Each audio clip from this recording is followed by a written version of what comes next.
Hola, hola, muy buenas noches, bienvenidos a Debate Abierto. Tenemos un gran programa, vamos a hablar de economía, vamos a hablar de política, vamos a hablar de la campaña, vamos a hablar de muchas cosas en una semana donde se consiguieron algunas cosas importantes, pasaron realmente cosas importantes. La aprobación, la media sanción de la emergencia alimentaria, que descomprime un poco el panorama político, y también los mercados se descomprimieron también, trayendo un poco de alivio. No se solucionó nada, pero por lo menos salimos de una catástrofe. Como dicen muchos, bueno, lo que estamos esperando todos es que este gobierno se vaya sin hacer más daño. Y donde hizo este gobierno un enorme daño, más allá de la economía, quiero tomarme un ratito para hablar de otro sector en donde realmente el daño fue inconmensurable, que es en el sector de la justicia. Porque esta tarde se conoció una información que quiero invitar a vernos. Mucha gente la comentó, me llamaron, me preguntaron. Bueno, ¿de qué se trataba esto? La noticia es esta. Sobreseyeron a los empresarios Cristóbal López y Fabián de Sousa por la supuesta venta del grupo Indalo. Fue una decisión de la doctora María Eugenia Capuchetti. Lo voy a explicar rápidamente porque es un tema complejo, pero es bastante fácil de entender en el fondo. En el año 2017, el grupo Indalo estaba asediado por el gobierno. Todas las instancias administrativas complicaban todos los negocios de este grupo empresario al cual este canal también pertenece. El hostigamiento era brutal por parte del Poder Ejecutivo y también por parte de la justicia. Era imposible trabajar intervenciones, quita de concesiones, bueno, un acoso y un hostigamiento que nunca se ha visto desde la vuelta de la democracia, solo comparable a lo que hizo la dictadura con algún otro grupo económico. Frente a esta situación, Cristóbal López y Fabián de Sousa, que recibían mensajes de que tenían que vender los medios, de que tenían que desprenderse del grupo empresario, bueno, se sientan a charlar con alguien que parecía tener bastante relación con el gobierno, Ignacio Rosner y el abogado Santiago de la Torre, y empiezan a negociar desprenderse del grupo para terminar con los problemas y para salvar las fuentes de trabajo de 4.000 personas, 10.000 familias vivían o viven hoy del grupo Indalo. Se sientan para vender todo el grupo Indalo. Parecía que eso era lo que quería el gobierno. Se sientan y se ponen de acuerdo. Se firma un contrato. En ese contrato venden el grupo Indalo, pero con una cláusula muy importante que está en el contrato. Yo conozco bien la causa judicial, he visto los papeles, he visto los contratos. El contrato decía, este contrato está sujeto a la aprobación del doctor Julián Ercolini, el juez federal. ¿Por qué? Porque Ercolini había inhibido, tenían una inhibición general de bienes, tanto Fabián de Sousa como Cristóbal López, no podían vender. Por eso, este contrato decía, está sujeto, está supeditado a la aprobación judicial. Firman ese acuerdo, un acuerdo bastante simple, bueno, algunas cláusulas, ¿y qué hacen? Se lo presentan al juez y le dicen, señor juez, mire, hemos hecho esto, queremos la aprobación de esto. ¿Por qué?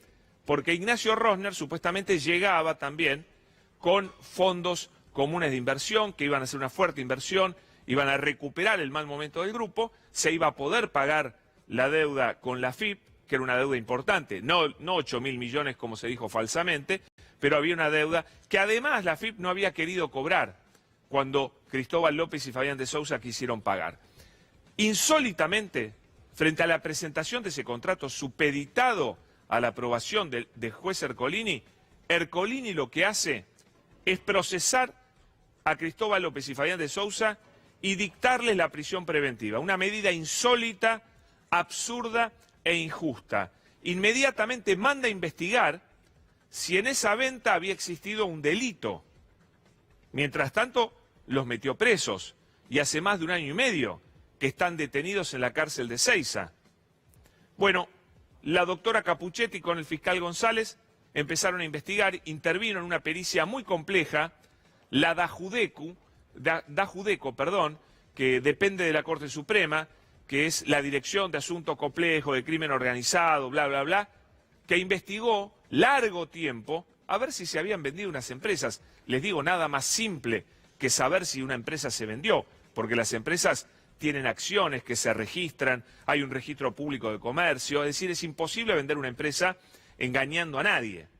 Y además le habían pedido permiso a Ercolini, no se había hecho nada, después de mucho tiempo que dijo la Dajudecu.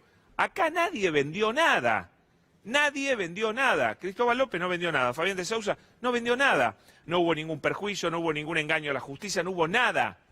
Finalmente la justicia hoy recoge esa opinión de los expertos y la doctora Capuchetti dice, están sobreseídos, nunca vendieron absolutamente nada. Ahora yo me pregunto, si nunca vendieron nada, ¿por qué el doctor Ercolini hace más de 1 año y medio que los tiene detenidos?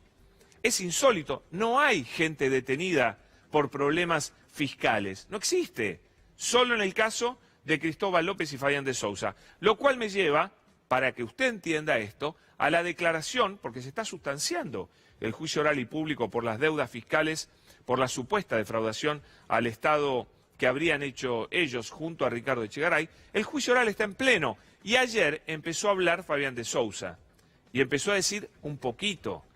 Le digo, la semana que viene, el jueves, va a ser para alquilar balcones, las cosas que va a contar Fabián de Sousa. Pero tenemos algo de lo que dijo ayer en la audiencia del juicio. Y van a ver. A ver. ¿Alguna otra antecedente penal o algo que nos tenga que mencionar? Previo al 10 de diciembre de 2015, ninguno. Con posterior al 10 de diciembre de 2015, soy parte de un proceso de persecución política, con lo cual tengo una infinidad de causas que han sido organizadas por el ingeniero Mauricio Macri y una asociación ilícita que depende de él. En primer medida me gustaría dejar en relieve que es la primera vez que me puedo defender. Dieron como delitos efectivos un sinfín de mentiras que fueron construidas y creadas con la finalidad de callarme, con la finalidad de robarme mis empresas, que fueron legalmente constituidas, legalmente adquiridas, legalmente administradas, sujeto a ley. Pero fundamentalmente, más que callarme a mí, lo que querían era callar a una parte de mi organización económica. Bueno, van a escuchar mucho más. Básicamente lo que él cuenta, lo que él contó, es cuando el doctor Pepín Rodríguez Simón, asesor importantísimo de Mauricio Macri, le comunica a un abogado. Les cuento que yo hablé con ese abogado. Y, a ver, vamos a leerlo porque, miren, esto está muy claro. El 9 de marzo de 2016, apenas asumido Mauricio Macri, Fabián Pepín Rodríguez Simón nos avisó que empezaba la guerra y que cada uno se salve como pueda. ¿Cómo fue esto? Se estaba negociando el pago de ingresos brutos con un grupo de empresarios del juego, donde estaba Cristóbal López, donde había otros empresarios. A un abogado de ese empresario, como no se pusieron de acuerdo, Pepín Rodríguez Simón le dijo, empieza la guerra. Esto me lo contó el mismo abogado que recibe ese mensaje. Empieza la guerra. 4 días después, empezó la guerra.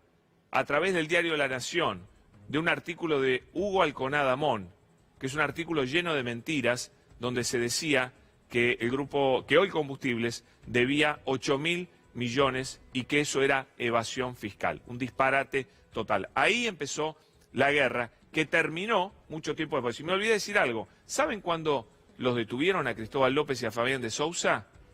Justo el día después de la aprobación escandalosa en el Parlamento del cambio de sistema jubilatorio. ¿Se acuerdan? La lluvia de piedras sobre la policía, la Plaza de los Dos Congresos prendida a fuego. Bueno, para distraer, para cambiar de tema, ese día fue el día en el cual el juez Ercolini los metió presos. ¿Qué influencia tuvo Mauricio Macri y el doctor Germán Garabano en esta detención? Ya se van a enterar, no me quiero adelantar, no quiero ir demasiado lejos todavía, pero ya van a ver que hay muchísimo para contar de esta historia aberrante de 2 personas que no cometieron ningún delito, están presas hace más de 1 año y medio. Me voy ahora con lo que preocupa del otro lado a Mauricio Macri. Las causas, las recorremos rápido, porque muchas han tenido novedades esta semana. La causa del Correo, se ha nombrado un coadministrador porque están vaciando lo poco que queda de esa empresa, que lo único que tiene es deudas, ¿no es cierto? La empresa del Correo Argentino, que debe todavía casi 70 millones de dólares, que nunca pagó, y que este gobierno quiso hacer un arreglo espurio, al principio apenas asumido, que lo llevó adelante Oscar Aguad, que le costó el puesto al procurador Balbín, que fue echado por no querer avalar esta barbaridad. Ahí hay una fiscal, Gabriela Boquín, que ha trabajado incansablemente para que de una vez por todas la empresa de la familia Macri pague sus deudas. No se le pide más. Peajes. Bueno, acá hay una novedad, hay una causa nueva por la cual se investiga a Guillermo Dietrich, ministro de Transporte, a Javier Iguacel, director de Vialidad Nacional. Se los investiga por haber prorrogado sin licitación, sin ningún tipo de contrato, bueno, muchas concesiones viales, por supuesto empresas amigas como IEXA, etcétera. También se está investigando, y ellos dos están complicados, como también están complicados en la causa Autopista del Sol, en donde apenas asumido Macri, el concesionario, que era socio de la familia Macri, presenta un juicio contra el CIADI por 1.000 millones de dólares y el gobierno arregla por 500. Y de esa manera dice, mira qué buen negocio hice. ¿Pero les correspondía? Por supuesto que no les correspondía. Otro tanto acordaron por la autopista del oeste. Ahí se llevaron 270 millones de dólares más los concesionarios que el gobierno prácticamente les regaló. Otra causa judicial que los complica muchísimo. Tema parques eólicos, un pase de manos millonario del hermano del presidente de la Nación. Un caso escandaloso. Bueno, tenemos la causa de los aportantes truchos, que ha tenido muchos vaivenes. Vamos a ver si ahora cambia.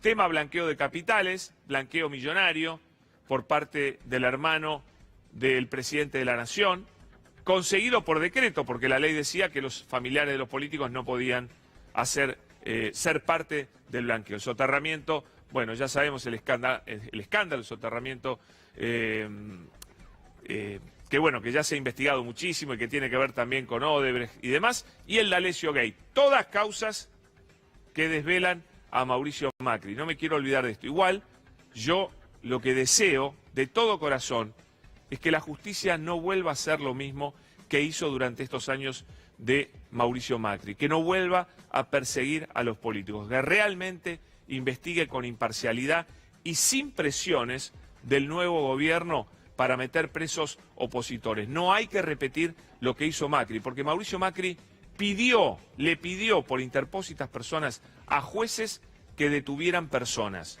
Ojalá eso no vuelva a ocurrir nunca más en la República Argentina. Y también, por supuesto, el presidente y su actitud que preocupa, la negación de la realidad y sobre todo, miren esta frase, yo creo que nunca escuché una frase tan estigmatizante y horrible como la que salió de boca del presidente de la Nación esta semana. Vamos a verla. Por eso cada medida que tomamos busca llevar tranquilidad a las familias, sobre todo la clase media, que siempre se dedicó a trabajar para sacar adelante nuestro país y realmente siente que nunca se la escucha como corresponde, ¿no? Hoy nos estamos ocupando de que esos millones de argentinos puedan atravesar esta incertidumbre. Fíjense, esto lo marcaba Mario Riorda, que es un experto en comunicación, es un politólogo que sabe muchísimo. Él decía, esta frase es muy estigmatizante. ¿Por qué? Cuando vos decís la clase media que siempre se dedicó a trabajar, ¿qué estás diciendo? Que la clase baja no trabaja. Tiene mucho que ver con la cultura política de Cambiemos que quiere instalar, de que la gente pobre lo único que quiere es conseguir un plan, no trabajar, rascarse y vivir del Estado. No se puede decir que la clase media se dedica a trabajar, porque todas las clases sociales se dedican a trabajar en lo que pueden. El problema es que gracias al presidente que hemos tenido en estos años, muchísima gente se quedó sin trabajo. Pero fue una frase clasista, estigmatizante, lamentable.